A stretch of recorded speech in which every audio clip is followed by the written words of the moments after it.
పొద్దునే తిను, సాయంత్రం తిను, 8 గంటలు నిద్రపో, రాత్రి మిడ్ నైట్ బిర్యానీ తినకు, స్ట్రెస్ తగ్గించుకో. ఇవి నిజంగా పనిచేస్తాయా? సాఫ్ట్వేర్ వాళ్ళు వస్తారు 25 ఏళ్ళకే బీపీ ఉంటుంది అని ఏంటంటే నేను అమెరికా టైమ్స్ కి పని చేస్తున్నాను అంటాడు. జాబ్ మానేయమని చెప్పలేను కదా. స్మోకింగ్ మానేయడం, ఆల్కహాల్ తీసుకోకుండా రెగ్యులర్ గా ఎక్సర్సైజ్ చేసుకోవడం, హెల్తీగా తినడం, ఇలాంటివన్నీ చేయాలి. ఎప్పుడైతే మీకు ఒకటి డ్రాబ్యాక్ ఉందో, కొంతమంది డాక్టర్స్ సడన్ కార్డియాక్ డెత్స్ కి గురయ్యారని తెలిసినప్పుడు అరే డాక్టర్లకే వచ్చేస్తుంది, ఇంకా మనం ఏం చేసినా ఏం లాభం అని చాలా మంది గివప్ చేస్తారు. ఒక పేషెంట్ వచ్చారు, నేను అన్ని టెస్టులు, కొలెస్ట్రాల్ లేదు, మనిషి స్మోకర్ కాదు, ఏమి లేవు, ఏం కాదంటే రాదు, నాకు యాంజియోగ్రామ్ చేయండి అంటాడు. సో నాకు కొడుతుంది, మీరు ఒకసారి యాంజియోగ్రామ్ 90% పీడిఆర్ బ్లాక్. అయ్యే బాబోయ్, హార్ట్ అటాక్ వచ్చిందంటే కొంచెం వృద్ధులు, ముసలాళ్ళు అనేవాళ్ళు. ఇప్పుడు మీరేమన్నా యంగ్ పేషెంట్లు చూసిస్తున్నారా? డిసెంబర్ 31st కి ఒక పేషెంట్ ఆయన వచ్చి 31st నైట్ నుంచి సిగరెట్ మానేద్దాం అనుకున్నాను సార్. 31st హార్ట్ అటాక్ వచ్చి ఇమీడియట్ గా స్టంట్ వేసాం, బాగానే ఉన్నాడు అనుకోండి. స్మోకింగ్ మానేయగానే హార్ట్ అటాక్ డిసీజ్ రిస్క్ 0 రాదు. కానీ యాడ్ లో అలాగే చూపించారు కదా సార్. యాడ్ లో కొంచెం ఎగ్జాగ్రిగేషన్ చేసి చెప్పొచ్చు, కానీ డాక్టర్లుగా మేము క్లియర్ గా ఏదైనా స్ట్రెస్, నీకు ఇన్ఫ్లమేషన్ ఉంది, ఈ రెండే చెప్తున్నారు అందరూ. హౌ టు బీట్ స్ట్రెస్ అని అడుగుదాం అనుకున్నాను మిమ్మల్ని. బ్రహ్మానందం గారు మనకి గుండె జబ్బులు తగ్గించడానికి చాలా హెల్ప్ చేశారు తెలుగు వాళ్ళకి. Is that scientific sir? ఇది సైంటిఫిక్. నెలలో కనీసం ఒక రోజు కూడా నవ్వని వాళ్ళకి గుండె జబ్బు వచ్చే అవకాశం ఉంది.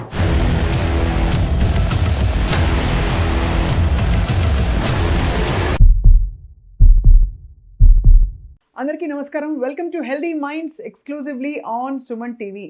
గుండెని పదిలంగా కాపాడుకోవడం అంటే కేవలం ఎమర్జెన్సీ టైంలోనో సంవత్సరానికి ఒకసారి వెళ్ళి చెకప్ చేయడం కాదు. ప్రతి క్షణం, ప్రతిరోజు మన జీవన శైలి మన గుండె ఎలా కొట్టుకుంటుందో నిర్దేశిస్తోంది. అండ్ కోవిడ్ టైంలో గుండెకి సంబంధించిన ఒక డాక్టర్ గారు చాలా పాపులర్ అయిపోయారు. ఇంటింట్లోకి చొచ్చుకుపోయారు, ప్రతి మనసులో, ప్రతి గుండెలో కూడా చొచ్చుకుపోయారు. ఆయనే పల్స్ హార్ట్ హాస్పిటల్ వ్యవస్థాపకులు, ప్రముఖ కార్డియాలజిస్ట్ డాక్టర్ ముఖర్జీ గారు. వారు దొరకడమే చాలా కష్టం. ఇప్పటికొస్తే అసలు వందల మంది పేషెంట్లు అలా వరుసగా వెయిట్ చేస్తారంటే ఎంత నమ్మకంగా అంతమందికి వైద్యం చేస్తున్నారో ముఖర్జీ గారు మనకు అర్థమవుతుంది. ఇవాళ వారితో కాసేపు స్పెండ్ చేద్దాం, వారి జీవితం గురించి, వారి గుండె ఎలా ఉందో కూడా తెలుసుకునే ప్రయత్నం చేద్దాం. డాక్టర్ ముఖర్జీ గారు, thank you for your time sir. బిజీగా ఉన్నట్టున్నారు చాలా. ఇక మీకు తెలుసు కదా, రొటీన్ కార్యక్రమం అలాగే ఉంటుంది. అవును, ఇప్పుడే కొంచెం కాంప్లెక్స్ కేసు ఉంటే దానికోసం మీరు పాపం వెయిట్ చేయాల్సి వచ్చింది. I'm really sorry about it. అస్సలు ఏం లేదండి. అంటే మాకు షెడ్యూల్ మేము ఎంత జాగ్రత్తగా అరేంజ్ చేసుకున్నా కూడా ఇప్పుడు ఎంత అయింది, టైం అరౌండ్ 3:30 ఉంటుంది కదా. నేను ఇంకా లంచ్ చేయడానికి అవదు, ముందు ఈ పేషెంట్స్ అందరిని ఫినిష్ చేసుకొని ఇంకా పైన ఇప్పుడు 2 కేసెస్ తీసుకోమని చెప్పాను. అది తీసుకొని ఈ లోపల మీతో మాట్లాడదాం. మరి మీ ఆరోగ్యం ఏమనుకోకండి, కొంచెం అటు ఇటుగా కాకుండా టైంకి తినకుండా ఉంటే ఎలాగా? అంటే ఇక తప్పదండి, ఇది ప్రొఫెషనల్ హజార్డ్ అంటారు కదా, అది ప్రొఫెషనల్ హజార్డ్, మాకు తప్పదు. అంటే ప్రొఫెషన్స్ లో కొన్ని హజార్డ్స్ ఉంటాయి. డాక్టర్స్ ప్రొఫెషన్స్ లో టైం కి తినకపోవడం అనేది చాలా కామన్. అందరికి టైం తినమని చెప్తుంటాం, మేము మాత్రం టైం తినడానికి అవ్వదు. It's just not possible. ఎందుకంటే నా కోసం బయట ఒక 20 మంది వెయిట్ చేస్తున్నారు తినకుండా అంటే నేను కూర్చొని తినలేను. అంటే అసలు తినడానికి మనసు రాదు, కష్టం. కూర్చొని వాళ్ళు చూసి పంపించిన తర్వాతనే తినగలుగుతాం అన్నమాట. బట్ మీ ఆరోగ్యాన్ని మీరు ఎలా కాపాడుకుంటారు అయితే? ఒకటి మంత్ర అంటే భగవతుడు ఇచ్చిన జెనెటిక్స్ కొంచెం ఉంటాయి. అందుకే నేను లేకపోతే నేను బాగా ఎక్కువ తింటాను, నేను బాగా హెల్దీగా హార్టీగా తింటాను. అంటే ఎక్కువ అంటే ఏం తింటారు? ఫర్ ఎగ్జాంపుల్ అన్ని బాగా తింటాను, ఎవ్రీథింగ్ బాగా. మంచిగా బిర్యానీ అంటే రోజు బిర్యానీ తింటాను కదా, బిర్యానీ కూడా ఎంజాయ్ చేస్తాను. నేను తినకుండా ఉండే ఫుడ్స్ తక్కువ, అన్ని ఫుడ్స్ తింటాను. క్వాంటిటీ కూడా డీసెంట్ గా తింటాను. కానీ నాకు మెయింటైన్ అవ్వటం అంటే, వెయిట్ ఎందుకు మెయింటైన్ అవుతానంటే, ఒకటి మంచి జెనెటిక్స్, రెండోది నేను ఎక్సర్సైజ్ రెగ్యులర్ చేస్తాను. నాకు అదొకటి ఉంది, టైంకి వెళ్ళాలి అంటే టైంకి వెళ్ళి తీరాలి అంతే. రోజు 7 to 8 నేను వైఫ్ ఇద్దరం కలిసి జిమ్ లో పోయి చేస్తానే ఉంటాం. ఏం చేస్తారు సార్? ట్రెడ్మిల్, రన్నింగ్, చెమటలు కారేలాగా అలా కార్డియాక్ యాక్టివిటీయా లేకపోతే వెయిట్స్? రెసిస్టెన్స్ ఎక్సర్సైజెస్ మెయిన్ గా చేస్తాం. ఓకే, దాంతో పాటుగా కార్డియో యాడ్ చేసుకుంటాం. అంటే ఒక 5 days కనుక రెసిస్టెన్స్ ఎక్సర్సైజ్ చేస్తే ఒక 2 days ఏరోబిక్ ఎక్సర్సైజెస్ బాగా చేసుకుంటాం. సో అందుకని అది రెగ్యులర్ థింగ్ అన్నమాట. అంటే డైలీ ఇది పడాల్సిందే, ఇది జరగాల్సిందే. అంటే ఫుడ్ విషయంలో మనం చేయలేని విషయం, నిద్ర విషయంలో మనం చేయలేని విషయం, ఎక్సర్సైజ్ విషయంలో మాత్రం జాగ్రత్త. కానీ ఒక చిన్న డిస్క్లైమర్ ఏంటంటే, డాక్టర్స్ ఇన్ జనరల్, ఎస్పెషల్లీ కార్డియాలజిస్టులు 10 ఏళ్ళ ముందు చచ్చిపోతారు. అదొక డిస్క్లైమర్. ఎందుకంటే అది విని అదేంటి వీళ్ళందరికీ చెప్తున్నారు కదా, వీళ్ళేంటి ఇట్లా అవుతున్నారు అని అనుకోకండి. ఎందుకంటే మేము చెప్పేది ఏంటంటే ఎవరికి పాసిబుల్ ఉన్నాయి వాళ్ళు చేయగలగాలి అంతే. ఇప్పుడు నేను అట్లని నేను నిద్ర కరెక్ట్గా పోవాలి రోజు అని కూర్చున్నాను అనుకోండి, నైట్ టైం ఎమర్జెన్సీ పేషెంట్ వచ్చారనుకోండి, కరెక్ట్. ప్రైమరీ యాంజియోప్లాస్టీ అనేది సీనియర్ కార్డియాలజిస్టే చేయాలి, తప్పదు, రావాల్సిందే, తప్పదు. ఇప్పుడు మేము ఒక 6 కార్డియాలజిస్టులు ఉన్నాం ఇక్కడ. సో ఎంత కాదనుకున్నా కూడా నెలకి ఒక 3-4 సార్లు అయితే నైట్ టైం లేచి రావాల్సిందే. ఆ నైట్ టైం ఇంట్లో వాళ్ళు కూడా నిద్ర లేవాల్సిందే. అంతే అంతే, అది తప్పదు. అది ప్రొఫెషనల్ హ్యాజర్డ్ వరకు ఓకే, కానీ అసలు ఇవాళ రోజుల్లో అందరూ చెప్పడానికి థియరటికల్గా చెప్తారు. ఏంటి, సర్కేడియన్ రిథము, పొద్దునే తిను, సాయంత్రం తిను, బాగా 8 గంటలు నిద్రపో, రాత్రి మిడ్ నైట్ బిర్యానీ తినకు, స్ట్రెస్ తగ్గించుకో. ఇవి నిజంగా పనిచేస్తాయా? ఖచ్చితంగా పనిచేస్తాయి. అంటే ఎవరెవరైతే పాటించగలిగారు, అంటే మీరు ఎగ్జాంపుల్ తీసుకోండి, ఇప్పుడు నైట్ డ్యూటీస్ మాత్రమే చేసే సాఫ్ట్వేర్ ఎంప్లాయీస్కి బీపీ ఎక్కువ ఉంటుంది, షుగర్స్ వచ్చే అవకాశం ఎక్కువ ఉంటుంది, హార్ట్ ప్రాబ్లమ్స్ వచ్చే అవకాశం ఎక్కువ ఉంటుంది మార్నింగ్ చేసే వాళ్ళకన్నా కంపేర్ చేసుకుంటే. అంటే రెగ్యులర్గా మీరు టైంకి పడుకొని టైంకి లేచే వాళ్ళకి, అంటే రీసెంట్గానే ఒక స్టడీ జరిగింది, దాంట్లో ఏంటంటే నైట్ ఔల్స్ అంటారు కదా, మీరు నార్మల్గానే ఏం పని లేకుండానే 2ంటికి నిద్రపోతుంటారు, 8ంటికి లేస్తుంటారు, వాళ్ళకి గుండె జబ్బులు వచ్చే అవకాశం ఎక్కువ అని క్లియర్గా తెలిసిపోయింది. ఓకే. సో అందుకని సర్కాడియన్ రిథమ్ ఫాలో అవడం అనేది ఖచ్చితంగా అవసరం. అందరికీ పాసిబుల్ అవ్వచ్చు, కొంతమందికి కాకపోవచ్చు, బట్ ఖచ్చితంగా అది చేయాల్సి. ఇప్పుడు సాఫ్ట్వేర్ వాళ్ళు వస్తారు, బీపీ వస్తుంటుంది, 25 ఏళ్ళకే బీపీ ఉంటుంది, ఆయన ఏంటంటే నేను అమెరికా టైమ్స్కి పని చేస్తున్నాను అంటాడు. ఇప్పుడు నేను ఆయన్ని జాబ్ మానేయమని చెప్పలేను కదా, అవునవును, ఈ హ్యాస్ టు వర్క్, ఆయన జాబ్ అదే, ఆయన చేసుకోవాలి, కానీ ఉన్న దాంట్లో ఎట్లా లిమిట్ చేసుకోవాలని మిగతాయి. ఇప్పుడు స్మోకింగ్ మానేయడం, తను ఏమైనా చేస్తుంటే ఆల్కహాల్ తీసుకోకుండా ఉండటం, రెగ్యులర్గా ఎక్సర్సైజ్ చేసుకోవటం, హెల్తీగా తినడం, ఇలాంటివన్నీ చేయాలి. ఎప్పుడైతే మీకు ఒకటి డ్రాబ్యాక్ ఉందో మిగతావి మనం ఎక్కువ ఓవర్ కాంపెన్సేట్ చేయాల్సిన అవసరం. మీరు నమ్మిన సూత్రాల్ని ఛాలెంజ్ చేసిన కేసెస్ చూసారా? ఫర్ ఎగ్జాంపుల్ మీరు అన్నట్టు ఇందాక కొంతమంది డాక్టర్స్ సడన్ కార్డియాక్ డెత్స్కి గురయ్యారని తెలిసినప్పుడు అరే డాక్టర్లకే వచ్చేస్తుంది, ఇంకా మనం ఏం చేసినా ఏం లాభం అని చాలామంది గివప్ చేస్తారు. సో అలాగా మీరు నమ్మి యాజ్ అ కార్డియాలజిస్ట్, బట్ మిమ్మల్ని మీ ఆలోచనే మీ డెసిషన్నే మీరు రీవిజిట్ చేసుకోవాల్సిన పరిస్థితులు ఏమైనా వచ్చాయి? చాలా ఇన్స్టెన్సెస్ ఉంటాయి, కానీ ఇది చెప్పాలన్నప్పుడు ఒక నేను గాంధీ హాస్పిటల్లో డిఎం చేసేటప్పుడు మాకు ఒక హెడ్ నర్స్ ఉండేది. ఆవిడ మనం ఐసీయూకి రాగానే ఫస్ట్ డే ఆమె వచ్చేది. ఆమె వచ్చి ఒక విషయం చెప్పేది, చూడండి మరీ ఎక్కువగా మీ మీద మీరు నమ్మకంతో కానీ లేకపోతే పుస్తకాల మీద నమ్మకంతో కానీ పేషెంట్ని ఖచ్చితంగా ఇలాగే జరుగుతుందని ఎప్పుడు చెప్పాకండి అని చెప్పేది. రాగానే అందరికీ చెప్పేది. అంటే ఏంటండి ఇలా చెప్తున్నారు, ఏంటి కథ అంటే, నాకు 20 years క్రితం ఇదే హాస్పిటల్లో, అంటే గాంధీ హాస్పిటల్లో first cath lab in the city Gandhi hospital ఉంది. యాంజియోగ్రామ్ ముందు నిమ్స్ కన్నా కూడా, అన్ని ఉస్మానియా కన్నా కూడా గాంధీలో ఫస్ట్ జరిగేది. సో అక్కడ నాకు యాంజియోగ్రామ్ చేశారు 20 సంవత్సరాల క్రితం. మాకు అప్పుడు కార్డియాలజిస్ట్ ఉంది ఆయన. అప్పుడు చెప్పారు, నీకు లెఫ్ట్ మెయిన్ అనేది ఉంటుంది అనమాట, లెఫ్ట్ మెయిన్లో టైట్ బ్లాక్ ఉంది, నువ్వు ఎమ్మటే బైపాస్ చేసుకోవాలి అని చెప్పారు. నేను ఇప్పుడు దాకా చేసుకోలేదు, బతికే ఉన్నాను, ఇప్పుడు దాకా నేను బతికే ఉన్నాను. నేనే ఎగ్జాంపుల్. దీన్ని బట్టే మీరు ఎవరు మీకు ఇది చేసుకోకపోతే ఇది అవుతుంది అని కానీ, ఇది చేసుకుంటే మీకు అంతా బాగుంటుందని కానీ 100% మాట్లాడకండి అని ఆమె గీతోపదేశం మొదటి రోజు చేస్తుంది అనమాట. అది ఖచ్చితంగా తెలుసు. ఇంకొక కొన్ని ఇన్స్టెన్సెస్ జరుగుతాయి. ఇంకా 2 ప్రధానమైన ఇన్స్టెన్సెస్ ఒకటి గుర్తొస్తాయి. ఒక పేషెంట్ ఉన్నారు, అది నేను ట్విట్టర్లో కూడా పెట్టాను, ఎగ్జాక్ట్గా గుర్తులేదు కానీ ట్విట్టర్లో పెట్టాను ఈ పోస్ట్. ఒక పేషెంట్ వచ్చారు, నేను అన్ని టెస్టులు చేసి చూసి బాగుందండి, ఏం కాదండి చెప్పిన తర్వాత అన్ని టెస్టులు చేసాం, అంటే ఈసీజీ చేసాం, ఎక్కువ చేసాం, టీఎంటీ అన్ని నార్మల్ ఉన్నాయి, కొలెస్ట్రాల్ లేదు, మనిషి స్మోకర్ కాదు, ఏమి లేవు, ఏం కాదండి రాసుకోండి, నాకు యాంజియోగ్రామ్ చేయండి అంటాడు. నాకు యాంజియోగ్రామ్ అంటే నేను తిట్టే, ఎందుకయ్యా బాబు అనవసరం, చేసుకోమన్నాడు చేసుకోవట్లేదు, నువ్వెందుకు వద్దన్నాడు నువ్వు చేసుకుంటానంటావు, వద్దని చెప్పి పంపిస్తాను.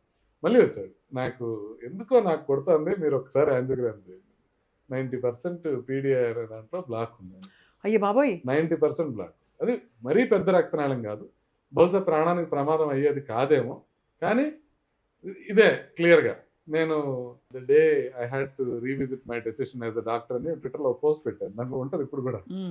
సో అట్లా we are made humble every day. నేను ఎప్పుడైనా పేషెంట్ గట్టిగా అడిగితే ఓకే చేసి చూద్దాం అనే చెప్తాను, నేను వద్దాను. ఎందుకనంటే పేషెంట్కి కొంతవరకు తెలుస్తుంది, ఖచ్చితంగా మనం నమ్మాలి అంతే, అది చేసి చూడాలి. అట్లా చాలాసార్లు కూడా మనం డెసిషన్ రీవిజిట్ చేసుకోవడం, కొన్నిసార్లు డెసిషన్ తప్పవడం జరుగుతాయి. ఈ పీడిఆర్ఎన్ 90% బ్లాక్ కి మీరు ఏమి ఇచ్చారు సార్? అప్పుడు మందులు ఇచ్చారా? స్టంట్ చేశాను. స్టెంట్ వేయాల్సి వచ్చింది. స్టెంటే చేశాను. వేయాలి 90% బ్లాక్. 90% బ్లాక్ ఉంది, ఆయనకి డిస్కంఫర్ట్ వస్తుంది అంటున్నారు. ఏమి డిస్కంఫర్ట్ ఉంటుంది సార్? అంటే సైలెంట్ సైన్స్. ఆయనకి ఇక్కడ ఉండేది పెయిన్. నేను ఆ బొమ్మ కూడా వేసి పెట్టాను ట్విట్టర్లో. సో ఇక్కడ పెయిన్ ఉంటే ఎప్పుడు గుండెది అనుకో, అంటే చూసే వాళ్ళకి వ్యూవర్స్కి ఇది గుండె నొప్పి అనుకుంటారేమో, అది కాదు. గుండె నొప్పి అంటే యూజువల్గా సెంటర్లో వస్తుంది, నడిస్తే ఎక్కువ అవుతుంది, ఆగిపోతే తగ్గుతుంది. ఈ లక్షణాలు లేకుండా కొంతమందికి రావచ్చు. ఈయనకి ఇక్కడ వచ్చింది పెయిన్, ఇక్కడే ఉండేది పెయిన్. అది చూస్తే ఏ కార్డియాలజిస్ట్ అయినా లేదని అంటారు. సో అట్లాగే పరీక్షలు నార్మల్ ఉన్నాయి, రిస్క్ ఫ్యాక్టర్స్ లేవు, సిమ్టమ్స్ ఏ టిపికల్గా ఉన్నాయి, కాబట్టి వీడికి ఏమి ఉండదు అని అనుకున్నాం. కానీ ఆయన నాకు ఒక కొత్త టర్నింగ్ పాయింట్ నేర్పించారు అంతే ఆయన. అంటే ఒక విధంగా అంతే కదా సార్. ఇంకోటి బాగా నాకు నేర్పించింది భగవద్గీత ప్రిన్సిపల్స్ నాకు నేర్పించిన ఆయన ఒక ఆయన ఉన్నాడు. 2 అని చెప్పాను కదా, ఈయన 2 ఆయన. మాకు చిన్నప్పుడు డాక్టర్స్ ఉండేవాళ్ళు ఏం చేసేవాళ్ళు అంటే ఏదైనా చెప్పిన పని చేయకపోతే రెండోసారి రానియమని కానీ, లేకపోతే తిట్టేవాళ్ళు, కొట్టేవాళ్ళు పెద్దవాళ్ళు. అట్లుండేది, డాక్టర్లు అట్లా బిహేవ్ చేసేవాళ్ళు. మేము వచ్చేటప్పటికి ఆ సిచ్యువేషన్స్ మారిపోయినాయి, చెప్పి ఊరుకుంటాం. కానీ కొంతమంది కోపం వచ్చేది, కొంతమంది చూస్తే. ఆ కోపం అంతా ఒక ఆయన తగ్గించేసాడు. ఒకరోజు నేను ఇక్కడ చందానగర్లో ఒక పేషెంట్ని చూడటానికి నన్ను పిలిచారు. ఆ రోజు వచ్చి అక్కడ పేషెంట్ని నేను చూస్తున్నాను. చూసేటప్పుడు ఆయన ఏమన్నాడంటే, నాకు పెయిన్ ఉంది చూడండి అని అన్నాడు. చూస్తే ఆయన స్మోక్ చేస్తున్నాడు, ఆల్కహాల్ తీసుకుంటున్నాడు.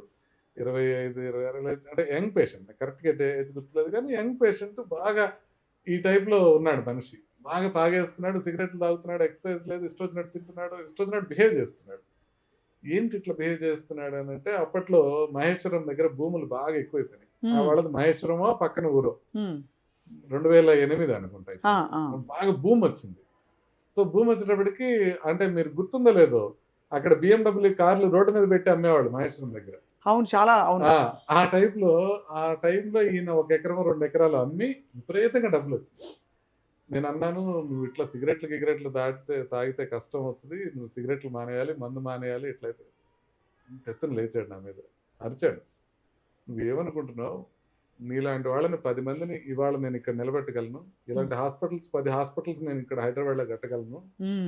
నీ పని ఏంటి, నువ్వు ట్రీట్మెంట్ చేయి, నేనేం చేస్తానో నీకు అనవసరం. నేనేం చేసినా నువ్వు ట్రీట్మెంట్ చేయాలి, నువ్వు చేయాల్సిన పని ఇది. చాలా కోపం వచ్చింది. నేను బాధగా మెడిసిన్ రాసిచ్చేసి వాళ్ళ అమ్మకి చెప్పి, కొంచెం జాగ్రత్తగా చూసుకోండమ్మా, కొంచెం అంటే వాళ్ళ మదరే తీసుకొచ్చారు, ఇంకా మ్యారేజ్ కూడా కాలేదు, సో చూసుకోండి అని చెప్పేసి నేను వెళ్ళిపోతే రాత్రంతా నిద్రపట్టలేదు. ఏంటి ఇట్లా తెచ్చుకున్నావు ఏంటి వీటితో, మనం ఏం తప్పు చెప్పాము, మనం ఏం చెప్పలేదు కదా, మీరు వ్యసనాలకు దూరంగా ఉండాలని చెప్తే ఇంత కోపం వచ్చింది ఏంటి. నాకు ఓవర్ నైట్ రియలైజేషన్ అయితే వచ్చింది.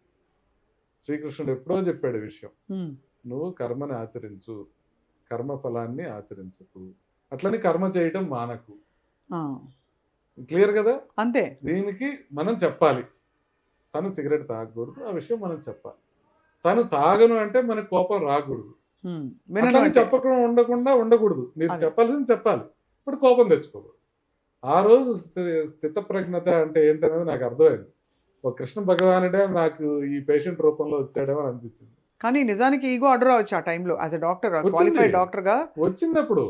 కానీ నేను ఎప్పుడు రాయకుండా ఉన్నాను, కోపం వచ్చినా కూడా నేను నిన్ను చూడన్నాను అప్పటికే, సో రాసిచ్చాను. కానీ ఆ తర్వాత ఇంకా నాకు చాలా బ్యాలెన్స్ వచ్చింది. ఓకే, పేషెంట్ అనేవాళ్ళు వాళ్ళ ఇష్టం, వాళ్ళు సిగరెట్ తాగుతారు, వెయిట్ పెరుగుతారు, స్వీట్స్ తింటారు, షుగర్ ఉన్నా షుగర్ కంట్రోల్ చేసుకోరు, మెడిసిన్స్ వాడమంటే మధ్యలో మానేసి వస్తారు. మనం కోపడడానికి అవకాశం ఉంది. చెప్పాలి, ఇది తప్పు, ఇలా చేయకూడదు అని చెప్పాలి, గట్టిగా చెప్పాలి. కానీ మనం కోపం తెచ్చుకున్నాం అనుకోండి, ఆల్రెడీ 10 ఏళ్ళ ముందు కదా, ఇంకో 2 ఏళ్ళ ముందు, 12 ఏళ్ళ ముందు, అంతకుమించి ఏం జరగదు. కాబట్టి ఇప్పుడు కూడా నేను అందరికీ క్లియర్గా చెప్తా, ఎక్స్ప్లెయిన్ చేస్తా, ఇది కూడా చెప్తా, ఈ మాట కూడా చెప్తా. ఏమని, నేను ఇంతకన్నా గట్టిగా చెప్పను, ఎందుకనంటే ఇది కరెక్ట్ కాదు, మీరు అర్థం చేసుకుంటే చాలు. ఇప్పుడు హార్ట్ అటాక్ ఉన్న పేషెంట్ ఉన్నారు, హార్ట్ అటాక్ ఉన్న పేషెంట్ ట్రీట్మెంట్ తీసుకొని అంటాడు, నేను వెళ్ళిపోతాను అంటాడు. ఇప్పుడు మా సిస్టర్ చెప్పింది కదా, ఐసీయూ స్టాఫ్ నర్సు, నువ్వు ఖచ్చితంగా వెళ్ళి బయటకు వెళ్తే చచ్చిపోతావు అనేది చెప్పకూడదు, ప్రమాదం అనేది చెప్పాలి. అదేవిధంగా ఈ పేషెంట్ చెప్పాడు కదా, ఆయన ఇష్టం, ఆయన ఇక్కడ కాకపోతే ఇంకో చోటుకి వెళ్తాడు, ట్రీట్మెంట్ తీసుకుంటాడు. హార్ట్ అటాక్ ఉన్న టైంలో వేరే హాస్పిటల్కి వెళ్ళడం ప్రమాదం అని మీరు చెప్తారు, అంతే. అంతకుమించి ఏమి కలగజేసుకోవడం. కోపడటం, డామ్ డుమ్ అనటం, నిన్ను పంపించను అనటం ఇలాంటివన్నీ ఉండవు.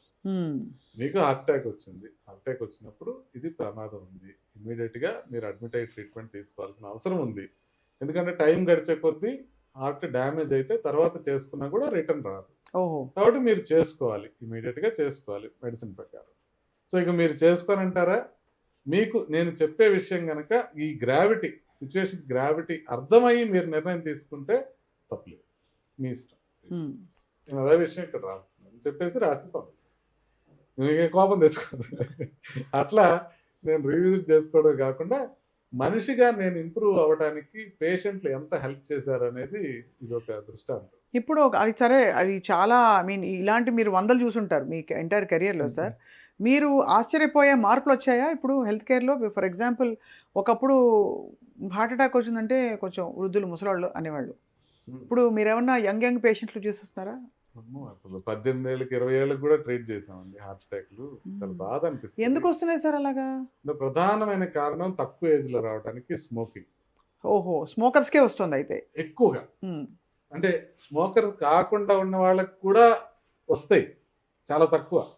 బట్ ఎక్కువగా 40 ఏళ్ల లోపల హార్ట్ అటాక్ వచ్చే వాళ్ళలో 90% మంది స్మోకర్స్ ఉంటారు. మేము చదువుకున్న విషయం అదే, నిజంగా కనపడే విషయం అదే. స్మోకర్ కాకుండా యంగ్ ఏజ్ లో ప్రాబ్లమ్స్ వచ్చేవాళ్ళు ఉన్నారు, బట్ రేర్.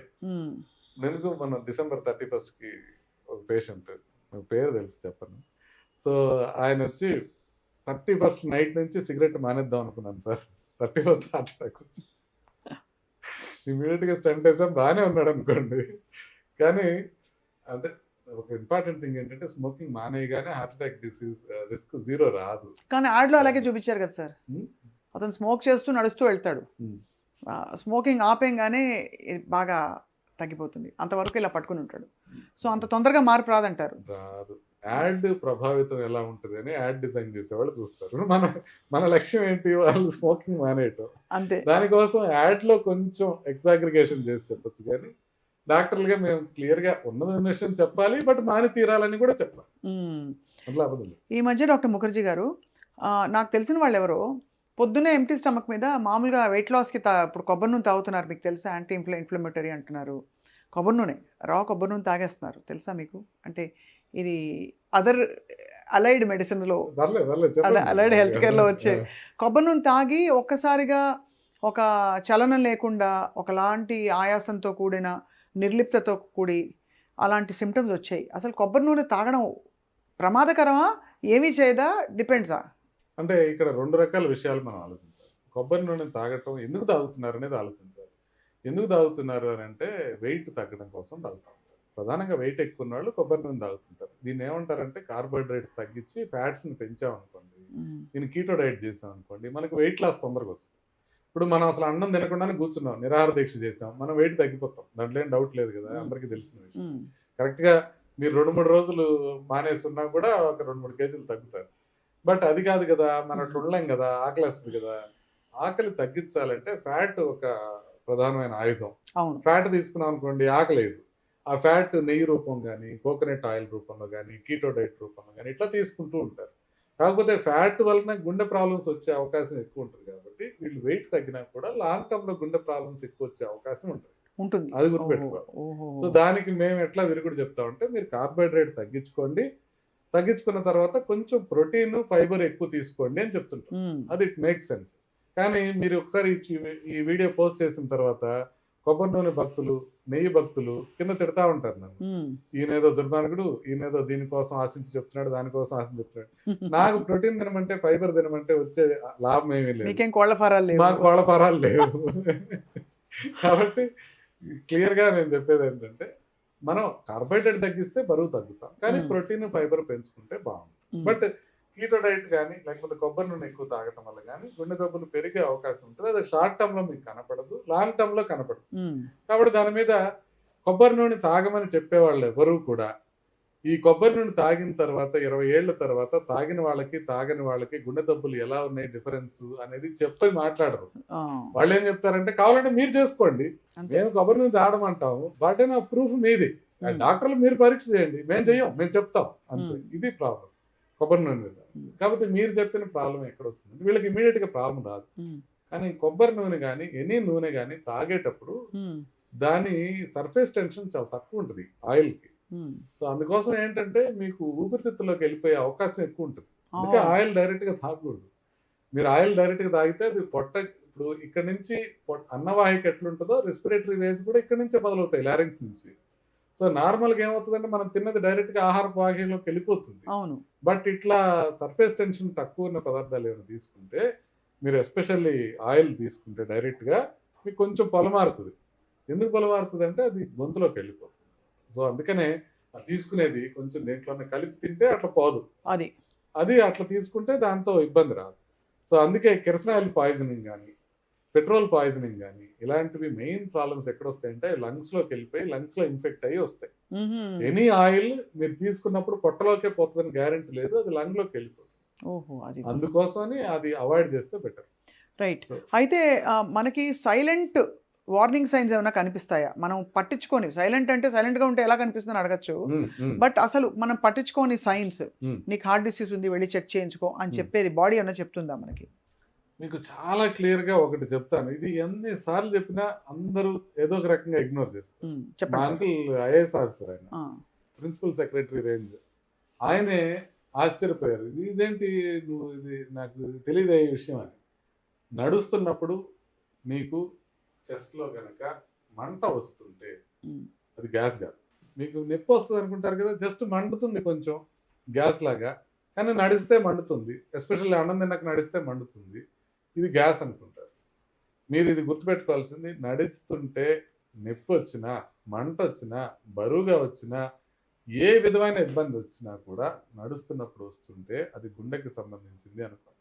నడిస్తే ఆయాసం వస్తే కాదు, ఇప్పుడు బాగా పరిగెత్తారు మీరు ఆయాసం వస్తుంది, అది కాదు. డిస్కంఫర్ట్ అంటే నొప్పి కానీ మంట కానీ బరువు కానీ ఏదైనా నడుస్తున్నప్పుడు వస్తే యూజువల్గా చెస్ట్లో మధ్యలో వస్తుంది, కానీ ఇక్కడ కొంచెం ఉదర భాగంలో ఎపిగాస్ట్రిక్ రీజన్లో వచ్చినా కూడా, లెఫ్ట్ సైడ్ వచ్చినా రైట్ సైడ్ వచ్చినా నడిస్తే వస్తుంది, ఆగిపోతే తగ్గుతుంది అని అంటే ఖచ్చితంగా కార్డియాలజిస్ట్ దగ్గరికి వెళ్ళి ఒకసారి యాంజియోగ్రామ్ చేయించుకోండి.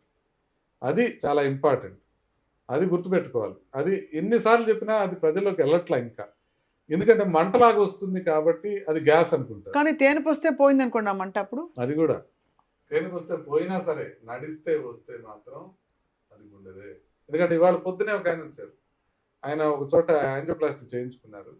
చేయించుకున్న తర్వాత ఆయన ఒక 2-3 months అవుతుంది. ఇప్పుడు ఆయనకి నడిస్తే గ్యాస్ లాగా గ్యాస్ పట్టుకుంటుంది, ఇక్కడంతా పట్టుకుంటుంది నడిస్తే. నేను ఆగిపోతే టక్కని 2-3 తేపులు వస్తున్నాయి, ఆ తర్వాత ఇంకేం లేదు, ఆ తర్వాత మళ్ళీ నడుస్తున్నా ఇంకా అంటారు. నడుస్తున్నారు, కొద్దిసేపు ఆగిన తర్వాత ఆగి 2-3 తేపులు వచ్చేదాకా తగ్గిపోతుంది డిస్కంఫర్ట్, ఆ తర్వాత ఎన్ని రౌండ్లు నడిచినా నొప్పి రావట్లేదు అంటారు. దీన్ని స్టార్ట్అప్ యాంజైనా అంటారు. అంటే నేను నడిచినప్పుడు మాత్రమే ఇనిషియల్ గా వస్తుంది, తర్వాత మీరు కొద్దిసేపు ఆగి కూర్చున్న తర్వాత ఇంకొద్దిసేపు నడిచినా కూడా ఏమీ రాదు, దాన్ని స్టార్ట్అప్ యాంజైనా అంటారు. కాబట్టి ఎప్పుడైనా సరే ఇదొక్క ఇన్ఫర్మేషన్ ప్రజలకు వెళ్తే చాలు, నడుస్తున్నప్పుడు డిస్కంఫర్ట్ వస్తే మాత్రం ఒకసారి చెకప్ చేయించుకోండి. ఏమీ లేకపోతే ఏమీ లేదు, 100% అని నేను చెప్పడం మానేశాను కదా హెడ్ నర్స్ గారు చెప్పడం వల్ల. కాబట్టి నడుస్తుంటే వస్తుంది అంటే మాత్రం మీరు ఖచ్చితంగా చెక్ చేయించుకోండి. మీరు ఇంత అంటే గుండె జబ్బులు, గుండె కోర్ ఆర్గన్, మనకి గుండె కొట్టుకోవడం అంటే ప్రాణంతో మనం పోలుస్తాం కాబట్టి, ఇంత లైఫ్ చూసి డాక్టర్ ముఖర్జీ మీకు ఏమనిపిస్తుంది? ఇప్పుడు పుస్తకాలు చదువుతారు, సినిమాలు చూస్తారు, you have seen so much of life, మీరు అసలు జీవిత సారం ఏమనిపిస్తుంది, ఏంటి, what is the essence of life అనిపిస్తుంది? ఇలా మనం ఇప్పుడైతే మరీ అసలు పిచ్చ పెరిగిపోయిందండి, ఆరోగ్యాన్ని చూసుకుంటూ శరీరాన్ని చూసుకునే పిచ్చి విపరీతంగా పెరిగిపోయింది. అందరూ అన్నీ ట్రై చేసేస్తున్నారు, అన్నీ అర్జెంటుగా అలా అయిపోయింది. So what do you feel sir about? చాలా కష్టమైన ప్రశ్న అడిగారు. దీని మీద చాలా అన్వేషణ చేసుకున్నాను నేను. అంటే నేను జిడ్డు కృష్ణమూర్తి గారిని ఫాలో అవుతుంటాను. జిడ్డు కృష్ణమూర్తి గారు అంటే నాకు చాలా ఇష్టం, నేను ఎందుకంటే దాన్ని కంప్లీట్ గా దాన్ని ఫాలో అవుతుంటాను. అది చదివిన భగవద్గీత మొత్తం చదువుకొని చూశాను. అంటే ది పర్పస్ ఆఫ్ లైఫ్ అని కానీ, లేకపోతే ది యాక్చువల్ మీరు అడిగారు చూసారా జీవన సారం ఏంటి అని కానీ, చాలా లోతైన ప్రశ్నలు అవి. అవి ఎవరికి వాళ్ళు ఒక నిర్ణయానికి రావాలి. నాకున్న క్లారిటీ నాకుంది, అది మాటల్లో చెప్పలేను, అది అందరికీ ఎవరికి వాళ్ళు రావాల్సిందే. ఈ మాటల్లో చెప్తే దాని విలువ తగ్గిపోతుంది, అది చాలా బనాల్ అనిపిస్తుంది. అంటే it's like Schrodinger's cat, the moment you open that there will not be anything. Quantum physics లాంటి అంటే నాకు నాకు అస్సలు అర్థం కాలేదు కాబట్టి నేను ఇలా చెప్తున్నాను అనుకోవచ్చు, యూఆర్ ఫెయిర్ అండి, మీరు అనుకోవచ్చు, తప్పలేదు. నాకు తెలిసింది నిజమో కాదో నాకు తెలియదు, కానీ నాకు ఉన్న పరిధిలో నేను అనేక గంటలు మెడిటేషన్ చేసిన తర్వాత నాకు ఒక క్లారిటీ ఉంది. మీకు రావాలి అని అంటే మీరు రెగ్యులర్గా మెడిటేషన్ చేయాలి. జిడ్డు కృష్ణమూర్తి గారు చెప్పిన ప్రక్రియలో చేయాలి. ఆయన జిడ్డు కృష్ణమూర్తి గారు ఒక ప్రక్రియ చెప్తాడు, మీకు అంటే పెద్ద ప్రక్రియ ఉండదు దానికి. మిగతా వాళ్ళు చెప్పే మెడిటేషన్కి జిడ్డు కృష్ణమూర్తి గారు చెప్పేదానికి కంప్లీట్గా డిఫరెన్స్ ఉంటుంది. ఇప్పుడు మీరు మైండ్ని అబ్జర్వ్ చేయండి అని చెప్తారు చాలా మంది, గాలి పీల్చుకోవటాన్ని అబ్జర్వ్ చేయండి అని చెప్తారు చాలా మంది. ఈ అబ్జర్వ్ చేసేది కూడా మీరే అనేది చెప్తాడు జిడ్డు కృష్ణమూర్తి గారు. ఆ రియలైజేషన్ వచ్చినప్పుడు ఒక క్షణం మీరు కంప్లీట్గా your thought cease to exist, టోటల్గా థాట్ వెళ్ళిపోతుంది. ఆ మైండ్ ఆ టైంలో మీకు క్లారిటీ పూర్తిగా వస్తుంది. సో ఇది ఇంతకన్నా వరస్ట్ ఆన్సర్ మీరు వినుండరు. I don't judge you for that, but that is the truth. కాదు సార్, మీ అనుమతితో చిన్న జోక్ వేస్తా. మామూలుగా జిడ్డు గుండెకి మంచిది కాదు, ఈ జిడ్డు మాత్రం చాలా మంచిది. జిడ్డు కృష్ణమూర్తి గారు అది ఖచ్చితంగా. అంటే బికాజ్ ఆయన ప్రొఫౌండ్ ఇంపాక్ట్ చేశారు in opening the heart and being present to your self. అంటే అది ఇక అనుభవించాల్సిందే తప్ప చెప్తే వచ్చేది. మీకు అంటే సరే ఎందుకు అడిగానంటే, ఇది మీకు పరిగెడుతూ రోజు ప్రొసీజర్లు చేయడం, పొద్దున్న లేవాలి, స్నానం చేయాలి, ఆ సినిమాలో పాట ఉన్నట్టు ఎప్పుడు I want break away, get away అనే థాట్ రాదా? ఇకిగాయ్ అంటారు చూసారా, నా ఇకిగాయ్ ఇది. మావిడ అంటది, నువ్వు హాస్పిటల్లో ఉన్నప్పుడు అంత హ్యాపీగా ఎట్లుంటావు అని, ఇంట్లో కూడా అంత హ్యాపీగా ఉంటా. అదేంటంటే నేను చేసే పని నాకు ఇష్టం. మొన్న గురవారెడ్డి గారిది ఏదో చూస్తున్నాను, ఏదో పాడ్కాస్ట్ చేస్తున్నారు, ఆయన కూడా ఇదే చెప్పారు. ఆయన you love what you do what you love అని. అది అమ్మా ఇది అది మీకు అర్థమైపోయింది కాబట్టి ఇది కరెక్ట్ చెప్పారు అని. అంటే నన్ను ఇవాళ ఇది మానేసి నువ్వు హోటల్ సర్వర్గా ఉండు నెక్స్ట్ ఫ్యూ ఇయర్స్ అంటే నేను చాలా హ్యాపీగా ఉంటాను. నాకు చాలా ఇష్టం హోటల్ సర్వర్గా ఉండి జస్ట్ ఫుడ్ సర్వ్ చేయి, లోపలికి వెళ్ళి తీసుకొచ్చి పెట్టానంటే హ్యాపీగా నేను సర్వ్ చేసుకొని నేను ప్రశాంతంగా ఉంటాను. ఏం ప్రాబ్లం లేదు, నాకు ఇష్టం, ఏ పని చేయాలన్నా నాకు ఇష్టం, ఏం ఇబ్బంది లేదు. So life is beyond all everything, అన్ని కలగలిస్తే జీవితం. అంతే, ఇదొక భాగం అదొక భాగం ఇవన్నీ అన్నిటినీ మిళితం చేసుకుంటూ పోవడం. అంతే అంటే మనం బేసిక్గా మనం చేసే అంటే మన ఫీలింగ్స్కో మనకి హార్మనీ ఉండాలి. నేనది ఒక చిన్న థింగ్ ఏంటంటే, అందరూ ఇప్పుడు ప్రాబ్లం ఏమైందంటే అందరూ హ్యాపీగా ఉండాలనుకుంటున్నారు, బేసికల్ ఉండలేకపోతున్నారు. ఇప్పుడు బిగ్ కరెన్సీ ఏంటంటే డబ్బులు ఒక మాదిరిగా అందరి దగ్గరికి వస్తున్నాయి. ఇప్పుడు బిగ్ కరెన్సీ ఏమైపోయిందంటే హ్యాపీనెస్. ఇన్స్టాగ్రామ్లో ఫోటో పెడతారు, నేను ఇవాళ బాలి వెళ్ళాను హ్యాపీ, లేకపోతే నేను ఒక కాన్ఫరెన్స్కి వెళ్ళాను, ఒక మాట్లాడాను హ్యాపీ. ఏదో ఒక రకంగా నేను హ్యాపీనెస్, నాకు లైఫ్లో ఇంకా హ్యాపీనెస్, హ్యాపీ కావాలి. నా ఉద్దేశం హ్యాపీనెస్ ఈజ్ ఓవర్ రేటెడ్. జెన్యున్గా మీరు ఒక సాడ్నెస్ ఫీల్ అయినా, ఒక నొప్పి ఫీల్ అయినా, బాధ ఫీల్ అయినా, కోపం ఫీల్ అయినా, డిస్గస్ట్ ఫీల్ అయినా, జెన్యున్ ఫీలింగ్ అయితే there is nothing like it. Happiness doesn't even come close. మీ ఫీలింగ్తో మీరు హార్మనీతో ఉండాలి, దట్ ఇట్ సెల్ఫ్ ఇస్. అంటే ఇప్పుడు ఫర్ ఎగ్జాంపుల్ మనకి బాగా తెలిసిన వాళ్ళకి ప్రాబ్లం వచ్చింది, how can we be happy at that time? Will be sad but we have to be harmonious with that. దాన్ని ఫైట్ చేయకూడదు అని అంటారు. ఫైట్ చేయడం వల్ల వాటిని తోసేస్తాం. ఇదన్నిటిని మనం హ్యాపీగా ఉండాలి. ఏంటండి హ్యాపీగా ఉండేది? ఇట్స్ ఒక ఫియర్ ఆఫ్ మిస్సింగ్ అవుట్ ఒకటి అందరికి వచ్చేసింది. అన్ని చోట్ల అందరూ అర్జెంట్గా, అన్ని చోట్ల అంతా నేను ఇంకా ఎక్స్పీరియన్స్ కావాలి, నాకు కెన్యా వెళ్ళాను, అక్కడికి వెళ్ళాను, ఇక్కడికి వెళ్ళాను, అక్కడ తిరగాలి, అక్కడ తిరిగితే హ్యాపీనెస్ వస్తుంది, ఇంకా సంపాదిస్తే హ్యాపీనెస్ వస్తుంది, ఏదో చేస్తే హ్యాపీనెస్ వస్తుంది. రాదు. ఎందుకు రాదు అని అంటే హ్యాపీనెస్ కోసం చూడటమే కరెక్ట్ కాదు అని అంటున్నారు. కరెక్టే, అవును. దాని వెతుకులాటలోనే ఇంత ట్రై చేసేస్తున్నారు అందరూ. ఇంతకుముందు అందరూ డబ్బుల కోసం ఎత్తుకునేవాళ్ళు, ఇప్పుడు డబ్బుల కోసం కాదు, ఇప్పుడు హ్యాపీనెస్ కోసం. ఇది ఒక న్యూ కరెన్సీ అయిపోయింది. నేను హ్యాపీగా ఉండాలా, నా పిల్లలు హ్యాపీగా ఉండాలా. పిల్లాడికి దెబ్బ తగిలి ఏడుస్తుంటే అయ్యో వీడు హ్యాపీగా లేడని బాధపడటమే తప్ప, నిజమే వాడికి దెబ్బ తగిలి వాడు ఏడుస్తాడు కదా. అవును, కరెక్టే కదా సార్. ముఖర్జీ గారు, మీరు పెళ్ళిళ్ళకి వెళ్తారా? వెళ్తుంటాను, కాకపోతే కొంచెం తక్కువగా. చాలా అంటే ఒక 10-15 పెళ్ళిళ్ళకి పిలిస్తే ఒక పెళ్లికి వెళ్ళగలుగుతాను. నాకు వెళ్ళాలని ఉంటుంది. అంటే పెళ్ళిళ్ళు సింబాలిక్ గా చెప్పాను, ఈ సోషలైజింగ్ ఈవెంట్స్ వీటికి నాకు చాలా ఇష్టం. నాకు ఇష్టం, కానీ నాకు I cannot attend many parties కానీ ఫంక్షన్స్ కానీ. వెళ్తే బాగా ఎంజాయ్ చేస్తాను, శుభ్రంగా ఎంజాయ్ చేస్తాను. రీసెంట్ గా మా క్లాస్మేట్స్ రీయూనియన్ చేసుకున్నాం. MBBS లో జాయిన్ అయ్యి 35 years అయింది. 1990లో జాయిన్ అయ్యాం. అందరం కలిసి గోవాకి వెళ్ళాం. ఒక 3 days ఉన్నాం. మా క్లాసులో మెజారిటీ అమ్మాయిలు ఉంటారు. ఒక 60 మంది అమ్మాయిలు ఉంటే ఒక 40 మంది అబ్బాయిలు ఉంటారు. సో అందరం చాలా మంది వచ్చారు, అందరం కలిసి వెళ్ళాం. అంటే బాగా ఎంజాయ్ చేసాం ఉన్న దాంట్లో. మేమున్న 3 days లో బాగా ఎంజాయ్ చేసాం. నేను వెళ్తే కుదిరితే నాకు బాగానే ఉంటది. మావాడు కోప్పడి పంపించింది, నువ్వు అసలు ఏడకి పోవట్లేదు పో. వారికి కొంచెం ఈజీ అయి ఉంటుంది అంటే బికాజ్ ఆవిడ డెర్మటాలజీ కాబట్టి. మీ అంత ఎమర్జెన్సీస్ రావు కదా డెర్మటాలజీలో, తక్కువ ఎమర్జెన్సీస్ ఉండవు, practically nothing. So she can అంటే space out her day and plan చేసుకో. కానీ she loves me so much. తన హ్యాపీనెస్ అంతా నా టైం మీద ఆధారపడి ఉంటుంది. అవునా? అందుకని తను డెర్మటాలజిస్ట్ అయినా కార్డియాలజిస్ట్ లాగే తన లైఫ్ స్టైల్ ఉంటుంది. ఇక నేను ఎప్పటికి ఇంటికి వెళ్తే అప్పుడే మేము కలిసి కూర్చుంటాం, కానీ కలిసి బయటకు వెళ్తాం. మేము పిల్లలతో కలిసి కొంచెం బయటకు వెళ్తాను. అంటే పిల్లలు ఫార్మేటివ్ ఇయర్స్ లో ఇప్పుడు ఇద్దరు టీమ్స్ లో ఉన్నారు. వాళ్ళ ఫార్మేటివ్ ఇయర్స్ లో నేను ఉండలేకపోతున్నాను, వాళ్ళతో స్పెండ్ చేయలేకపోతున్నాను అనేది చాలా బాధ అనిపిస్తుంది. సో అందుకని ఉన్న టైం ఈ హాస్పిటల్ తర్వాత ఇంట్లో వాళ్ళతో స్పెండ్ చేయడం. అందుకని దీంట్లో ఇక చాలా మంది కోపడతారు, ఏంటి అంత పొగరా ఈయనకి రావట్లేదు పిలిస్తే అని. కానీ పొగరని కాదు, నాకు అసలు ఈ రెండింటి మధ్యలో నాకు ఇంకా వేరే చేయటానికి అసలు ఏమాత్రం కుదరట్లా. అవును, కుదరట్లా. అందుకనే అంటే చాలా జాగ్రత్తగా టైం ఖర్చు పెట్టుకుంటుంటాను. నేను సినిమాలు బాగానే చూసేవాడిని. నేను సినిమాలు చూడటం మానేశాను రిలేటివ్గా. అంటే నాకంతటికి నాకు హ్యాపీనెస్ ఇవ్వడం అనేది కాకుండా నేను చేయాల్సిన పనిలో నాకు హ్యాపీనెస్ వస్తున్నప్పుడు ఇంక వేరే దాన్ని ఎత్తుకోవడం. నేను బుక్స్ బాగా చదువుతాను, నాకు ఫిక్షన్ అంటే నాకు పిచ్చి. నాకు చాలా బాగా చదువుతాను నేను ఫిక్షన్. ఎవరి బుక్స్ ఎక్కువ చదివారు? అన్ని చదివేశారా? అన్ని అంటే అన్ని రకాలు? ఏ పేరు చెప్పినా నేను చదువుంటాను, అన్ని చదువుతాను.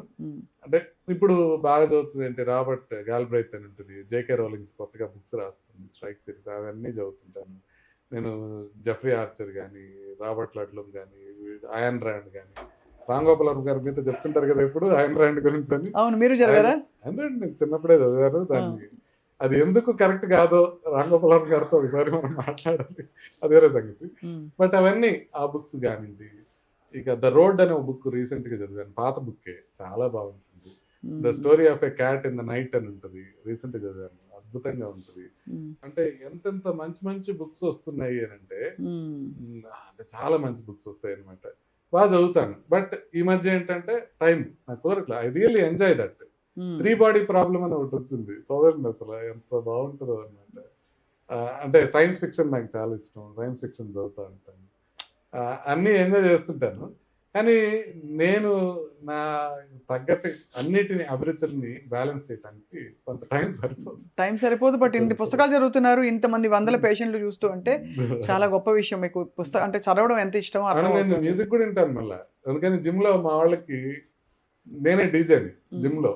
ఆ 7 to 8 నేనే పాటలు పెడతాను. ఇంగ్లీషా, హిందీయా, తెలుగా? జపాన్ కూడా పెడతాను. రీసెంట్ గా జస్ట్ ఎ బాయ్ అని జపానీస్ సాంగ్ వచ్చింది, మీకు ఇన్స్టాలో వినపడుతుంటుంది, అది పెడుతుంటాను. అది ఇప్పుడు కొత్త పాటలు చాలా మంచి ఉంటాయి. అంటే కొన్ని పాటలు అలా హత్తుకుంటాయి. తెలుగు పాటల్లో కొంత రీసెంట్ గా నిదురన్నది లేదే నీ వల్ల ఓ పిల్ల అనే పాట ఉంటుంది, చిన్నది, ఒక చిన్న చరణం, అద్భుతంగా ఉంటుంది. అట్లాగే పాడతారా మీరు? నేను పాడటం రాదు, but I enjoy, I listen to that. కొన్ని కింగ్డమ్ లో ఒక పాట చాలా బాగుంది, తండేల్లో ఒక పాట చాలా బాగుంది. అవి కొత్తగా ఇప్పుడు కూడా సిరివెన్నెల గారి బాగా ఎంజాయ్ చేసేవాడు. మీరు మా అందరికంటే చాలా అప్డేటెడ్ ఉన్నారు సార్ ఫ్రాంక్లీ పాటలు అవి. నాకు వివేక్ సాగర్ మ్యూజిక్ కొత్త ఎంత బాగా చేస్తున్నాడు మ్యూజిక్, దాంట్లో చూస్తాను. మళ్ళీ ఇప్పుడు ఇంగ్లీష్ సాంగ్స్ మొత్తం వింటాను, అన్ని జానర్ వింటాను. మా పిల్లలకి క్లాసిక్ సాంగ్స్ నేను వాళ్ళు పోటీ పడి వింటుంటాం, కంట్రీ మ్యూజిక్ వింటుంటాం, కార్పెంటర్ సాంగ్ వింటుంటాం. మా పిల్లలు ఇద్దరు చిన్నవాళ్ళైనా కూడా కార్పెంటర్ సాంగ్ తో నాతో వైఫ్ అవుతుంటారు. సో అట్లాంటి సాంగ్స్. వైఫ్ నేను హిందీ సాంగ్స్ బాగా ఎంజాయ్ చేస్తాం. అంటే సూఫీ చాలా ఇష్టం వైఫ్ కి, సూఫీ గజల్స్ అవి తెగంటాం అన్నమాట. మీరు ఆవిడని మిస్ అవుతున్నారని మాకు అర్థమైంది సార్, ఎందుకంటే ఇందాక నుంచి 4 సార్లు ఆవిడని ప్రస్తావించారు మీరు. సో మేడం హ్యాపీ ఫీల్ అవుతారు చూసి. లైఫ్ లో మోర్ దెన్ హాఫ్ కదండి. అంటే నేచురల్లీ ఆఫ్ కోర్స్ అంటే వీ హ్యావ్ గ్రేట్ మూమెంట్స్. తను డిస్కవర్ చేసిన సాంగ్స్ కొన్ని ఉంటాయి, పాకిస్తానీ సాంగ్స్ ఉంటాయి, బ్యూటిఫుల్ సాంగ్స్. నాకు ఆతిఫ్ అస్లం అంటే ప్రాణంగా ఉండేది. అది వాడి వ్యూస్ నచ్చగా, యాంటీ ఇండియా వ్యూస్ నచ్చగా వాడిని వినడం మానేశాను. అదర్వైజ్ ఆతిఫ్ అస్లం వాయిస్ వింటే నాకు అసలు ఏంటి ఇంత బాగా పాడతాడు అనిపించింది. అంటే సాంగ్స్ లో అంత గ్రామర్ అంత బాగా రాదు తనకి, అవును, తాళం ఇవన్నీ బాగా రావు, కానీ వాయిస్ ఉంటుంది, అద్భుతంగా ఉంటుంది. సో అట్లా అంత మ్యూజిక్ వినాలి, బుక్స్ చూడాలి. సినిమా ఎక్కువ చూసుంటారని మీరు, మలయాళం సినిమా ఎక్కువ అని వచ్చింది రీసెంట్ గా. అవును, మన దీనిలో వచ్చింది కదా, ఓటీటీలో వచ్చింది. ఓటీటీలో ఎక్కువ చాలా బాగుంటుంది సినిమా. మావాడు ఓల్డ్ జపనీస్ సినిమాలు చూపిస్తుంటాడు. ది పర్ఫెక్ట్ డేస్ అని మొన్న జపనీస్ సినిమా ఒకటి చూపించాడు, అద్భుతంగా ఉంటది. అంటే you cannot imagine, it is all about toilet cleaner. Toilets clean చేస్తుంటాడు జపాన్ లో. ఎంత బాగుంటుంది అంటే, implore you please see that. Perfect days అని Japanese. There is so much of world which we don't know. అట్లని ఆర్టిఫిషియల్ ఇంటెలిజెన్స్ వచ్చిన తర్వాత మనకి ఇన్ఫర్మేషన్ ఫింగర్ టిప్స్ లో ఉంటుంది. There are so much I want to learn. నేను sudden గా artificial intelligence అడుగుతాను, నేను చాట్ జీపీటీని కానీ జెమిని ఇప్పుడు ఇంకా బాగుంది. సో వరల్డ్ వార్ 2 అసలు ఎందుకు స్టార్ట్ అయింది అనేది చెప్పి, అది నేను స్పీకర్ పెట్టేస్తే అది చదువుతూ ఉంటుంది. మనం స్నానం చేసినంతసేపు వినొచ్చు, దాని గురించి తెలుసుకోవచ్చు. మనకి తెలియని కంట్రీస్ చాలా ఉన్నాయి, ఆ కంట్రీస్ గురించి తెలుసుకోవచ్చు. వాస్తవం. మీరు యాక్చువల్లీ నేను నెక్స్ట్ ప్రశ్నకి మీరు ముందే సమాధానం చెప్పేశారు. సారీ, ఎందుకంటానంటే sir, no why I said that specifically is stress is a very big thing these days. Everybody is talking about only stress. Health point of view నుంచి ఏదైనా స్ట్రెస్, నీకు ఇన్ఫ్లమేషన్ ఉంది, ఈ రెండే చెప్తున్నారు అందరూ. So how to beat stress అని అడుగుదాం అనుకున్నాను మిమ్మల్ని, బట్ మీరు ఆల్రెడీ ఇవన్నీ చేసి బీట్ చేస్తున్నారు. నేను రోజు ఒక ఏదో చిన్న యూట్యూబ్ వీడియో పెడుతుంటా. ఇవాళ ఒక యూట్యూబ్ వీడియో రికార్డ్ చేశాను. దాంట్లో నేను చెప్పింది, బ్రహ్మానందం గారు మనకి గుండె జబ్బులు తగ్గించడానికి చాలా హెల్ప్ చేశారు తెలుగు వాళ్ళకి. ఎందుకంటే హ్యూమర్ అనేది ఒక great thing. Is it scientific sir, it is scientific, or is just అంటే నవ్వుతూ హాయిగా ఫిలాసఫికల్? It is scientific. నేను దానికి ఎవిడెన్సెస్ కూడా పొద్దున వీడియోలో చెప్పాను, నా ఛానల్లో. ఒకసారి చెప్తాను, అవన్నీ స్లైట్లీ బోరింగ్, ఎందుకంటే నేను పర్ఫెక్ట్ గా స్టడీస్ కోట్ చేసి చెప్తాను. But it is scientifically proven. Humour కొంచెం నవ్వే వాళ్ళకి, నవ్వని వాళ్ళకి ఇన్ఫ్లమేషన్ తక్కువ ఉంటుంది, వాళ్ళకి VO2 max ఎక్కువ ఉంటుంది. మీరు నెలలో కనీసం ఒకరోజు కూడా నవ్వని వాళ్ళకి గుండెతప్పు వచ్చే అవకాశం ఆల్మోస్ట్ రెట్టింపు అయిపోతుంది. సో ఇవన్నీ ప్రూవెన్ ఫ్యాక్ట్స్, పబ్లిష్డ్ ఫ్యాక్ట్స్, నేను చెప్తున్నాయి కదా. అందుకని you have to laugh at your self. నేను చేసేది లాఫ్ ఎట్ యువర్ సెల్ఫ్ అంటే ఒక చిన్న ఇన్స్టెన్స్ గుర్తొచ్చింది. చెప్పండి సార్. నేను కోవిడ్ టైంలో బాగా ఎక్కువ టీవీలో కనపడేవాడిని, మీరు కూడా చాలాసార్లు రోజు ఇదే పని ఉండేది. ఎందుకంటే ఇంట్లోనే ఉండేవాళ్ళం, బయటకు వెళ్ళేవాళ్ళం కాదు, అదే ఇంటర్వ్యూలు, చాలా ఇంటర్వ్యూలు చేస్తూ ఉండేవాళ్ళం. ఆ తర్వాత ఒకరోజు క్యాత్ ల్యాబ్లోకి నేను వెళ్ళి ఏదో కేసు చేసి బయటకు వస్తుంటే, మా ప్రేమ్చంద్ అని నా కొలీగ్ ఉంటారు, ఆయన ఒక పేషెంట్ని చూస్తూ ఉంటే నేను బయటకు వస్తున్నప్పుడు ఆమె నన్ను చూసి, మీరు ముఖర్జీ గారు కదా అంటే, అప్పట్లో మనకి ఫేమ్ కొంచెం కొత్తగా ఉంది, కొంచెం గాలి పీల్చుకొని హ్యాపీ అయ్యాను, అదేంటి నన్ను గుర్తుపెట్టారు అని. చాలా హ్యాపీ అయ్యాను నేను గుర్తుపట్టి, అవునండి అని. మా ప్రేమ్చంద్ ఇబ్బందిగా చూస్తున్నాడు అక్కడ, ఆయన పేషెంట్ని చూస్తున్నాడు అక్కడ. నేను అక్కడికి వెళ్ళగానే ఆమె కనపడి ఇబ్బంది చూస్తే, అవునండి అన్న, చాలాసార్లు చూశానండి మీది అని చెప్పింది. అవునమ్మా, థ్యాంక్ యూ అన్న. మీరు టీవీలో కొంచెం తెల్లగా కనపడతారండి అని. అదనమాట ఆమె డౌట్. ఆమె డౌట్ ఏంటంటే, ఇదేంటి మీరేమో ఇక్కడేమో అంత తెల్లగా కనపడలేదు, టీవీలో తెల్లగా కనపడుతున్నారు అంటే. అలాగే ఉంటాయి అంటే చాలా వరకు. చక్కగా అది కూడా పెట్టాను నేను. మీ ఆవిడకి చెప్పలేదా సార్? నేను ఇమీడియట్ గా చెప్పాను, ఐ లాఫ్ ఇట్. అంటే డెర్మటాలజిస్ట్ కాబట్టి అస్సలు చేయదండి, దుర్మార్గరాలు ఈ విషయంలో. లేజర్ చేయొచ్చు కదా, నాకు మొహానికి కాస్త చేయొచ్చు కదా, చేయదు. నువ్వు మరీ ఇట్లన్నీ చేస్తే నా కాళ్ళు నేను నరుకున్నట్టే, నువ్వు ఇలా ఉన్నావు ఇలాగే ఉన్నావు. అది జోకింగ్. బట్ అప్పుడప్పుడు రావచ్చు కదా, తన పైనే ఉంటుంది, తన ప్రొసీజర్ రూమ్ 4th floor లో ఉంటుంది. వచ్చి లేజర్ అని ఏదైనా చేయించుకోవచ్చు కదా అంటే, నాకు టైం చూసుకోవడానికే చాలాసార్లు టైం దొరకదు. సో పోయి చేయించుకోవడం, ఒక అరగంట కూర్చోవడం అనేది next impossible. There are some things I look like what I look, simple, and I'm unapologetic about it. And then I don't try to do anything great to improve my looks or anything. నా knowledge improve చేసుకోవాలని నాకు చాలా కోరిక ఉంటుంది. ఒక అంటే భగవంతుడు మనకి ఇచ్చిన టైం చాలా తక్కువ, మనం నేర్చుకోవాల్సింది చాలా మిగిలిపోయిందన్న బాధ ఎక్కువ ఉంటుంది దీనికన్నా. అందుకని దాని మీద టైం స్పెండ్ చేయడానికి కుదరదు. బాగుంది సార్, అమేజింగ్. మీరు ఎంత వెల్ రౌండెడ్ పర్సనాలిటీ. అంటే డాక్టర్లు అందరూ ఎస్పెషల్లీ మీలాంటి బిజీ డాక్టర్ ఎప్పుడు చాలా మైండ్లో కూడా హడావిడిగా ఉంటారు. మీరు చాలా చిల్డ్ అవుట్గా ఉన్నారు. లేకపోతే తొందరగా పోతాం ఇంకో 2 ఏళ్ళు. అయ్యి బాబాయ్, ఇది నిజమా సార్? కార్డియాలజిస్ట్ నిజంగా 10 ఏళ్ళు తక్కువ ఆయుష్ ఉంటుంది అనేది? అవునండి, నేను జోక్ చేయట్లా. It's a published fact. ఇప్పుడు ఇన్ రెట్రోస్పెక్ట్ డాక్టర్స్ కార్డియాలజిస్ట్ కొంచెం స్ట్రెస్ ఉంటుంది కదా. వద్దు సార్ బాబాయ్, క్యాన్సర్లు కూడా ఎక్కువ వస్తాయి. ఎందుకంటే కార్డియాలజిస్ట్ క్యాత్ ల్యాబ్ లో ఉంటాం కదా, ప్రొసీజర్స్ చేస్తాం. రేడియేషన్ వల్ల అందరికి ప్రపంచవ్యాప్తంగా మెనింజియోమా అనేది రైట్ సైడ్ ఎక్కువ ఉంటుంది. మేము నిలబడినప్పుడు రేడియేషన్ సోర్స్ లెఫ్ట్ సైడ్ ఉంటుంది. ఓన్లీ కార్డియాలజిస్ట్లకి మాత్రం లెఫ్ట్ సైడ్ ఎక్కువ వస్తుంది. కాలేజ్లో తెలుసుంటే బహుశా మీరు ఆ సర్వరే అయిపోయేవారేమో. I don't mind. You don't mind. మీరు అన్నారు కదా మీకు love to serve food. నాకు టీచింగ్ అంటే ఇష్టం, but I don't mind anything. Yeah. I'm happy that. So sir, as we conclude, I just have a quick couple of questions. ఏంటంటే ఇవాళ based on all your experience with life, అన్ని stress మొత్తం అన్ని థియరీలు కాచి వడబోస్తే best advice ఏమి ఇస్తారు మన ప్రేక్షకులకి, చూస్తున్న వాళ్ళకి? నేను ఇచ్చే advice simple and easy to follow. You follow the things that you know. మీకు ఖచ్చితంగా మంచివి అని తెలిసినవి పాటించండి, నిర్మమాటంగా పాటించండి. రెండో అడ్వైస్ ఏంటంటే కొన్ని హ్యాబిట్స్, మీరు మంచి హ్యాబిట్స్ అలవాటు చేసుకోవాలి. ఇప్పుడు నేను సరిగ్గా నిద్రపోలేకపోతున్నాను కదా అని, అంటే నేను చాలా ఫాస్ట్గా నిద్రపోతాను, బట్ టైమింగ్స్ కుదరవు. మీరు టైంకి నిద్రపోవటం కానీ, టైంకి తినటం కానీ, ఎక్సర్సైజ్ రెగ్యులర్గా చేయటం కానీ చేయాల్సి ఉంటుంది. అయితే ఆ హ్యాబిట్స్ ఫామ్ చేసుకోవడం చాలా ఇంపార్టెంట్. దానికి ఆ హ్యాబిట్స్, అటామిక్ హ్యాబిట్స్ అని ఒక పుస్తకం ఉంటుంది కదా, చూసే ఉంటారు. ఆ హ్యాబిట్స్ ఫామ్ చేసుకోవడం ఎట్లా మొదలవుతుంది అంటే చిన్న చిన్న దీంతో మొదలవుతుంది. అంటే మీరు ఫర్ ఎగ్జాంపుల్ స్నానం చేసే ముందు ఒక 5 నిమిషాలు నడవాలి అనేది పెట్టుకోండి. రోజు 5 నిమిషాలు నడవండి, నెమ్మదిగా కొంచెం కొంచెం పెంచుకోండి. Habit important. హెల్తీ హ్యాబిట్స్ కనుక చేసుకున్నట్లయితే, మీకు తెలిసిన విషయాలనే మీరు పాటించినట్లయితే, మీరు చాలా కాలం హెల్తీగా హ్యాపీగా ఉండేదానికి అవకాశం ఉంది. చాలా బాగుంది సార్. I think beautiful. ఇది అటామిక్ హ్యాబిట్స్ ఏంటది? అటామిక్ హ్యాబిట్స్ పుస్తకం మేము చదువుతాం. నెక్స్ట్ ఇయర్ కల్లా మళ్ళీ అందరూ రిజ్యూవినేట్ అయ్యి, రీఇన్వెంట్ అయ్యి చిల్గా హక్కున మటాటా అనమాట. Very good. Hakuna matata. Always wonderful conversation sir మీతో. కోవిడ్ టైంలో కూడా you made such an impact. మీరు ఆల్మోస్ట్ ఒక ఎన్సైక్లోపీడియా అయిపోయారు ఆ టైంలో. అంటే రెవల్యూషన్స్ మెడికల్ ఫీల్డ్లో వస్తున్నాయి అప్పుడప్పుడే, బట్ మీరు అందరికంటే ముందు వాటిని పసిగట్టడం, తెలుసుకోవడం, అందరికీ చెప్పడం, దానివల్ల చాలామంది ఒక ఊరట చెందారు. సో తప్పకుండా మీతో మేము అప్పుడప్పుడు సంప్రదింపులు జరుపుతాం, మిమ్మల్ని అప్పుడప్పుడు డిస్టర్బ్ చేస్తాం ఇలా. సో నెక్స్ట్ మేము లంచ్ ఆన్ మై ప్లేట్ అని మీ డాక్టర్ గారు ఏం తింటారని చెప్పి డాక్టర్స్తో నేను I'm going to do special series. మీ భోజన వేళ మేము చొచ్చుకొచ్చేస్తాం. ఆ టైం ముందు చెప్పండి, బికాస్ అది 3 గంటల 6 గంటల అని. అంటే ఏదన్నా హాలిడే రోజు ఎట్లా? Sure sir, sure sir. Thank you so much doctor Mukherjee. Yeah, nice meeting you.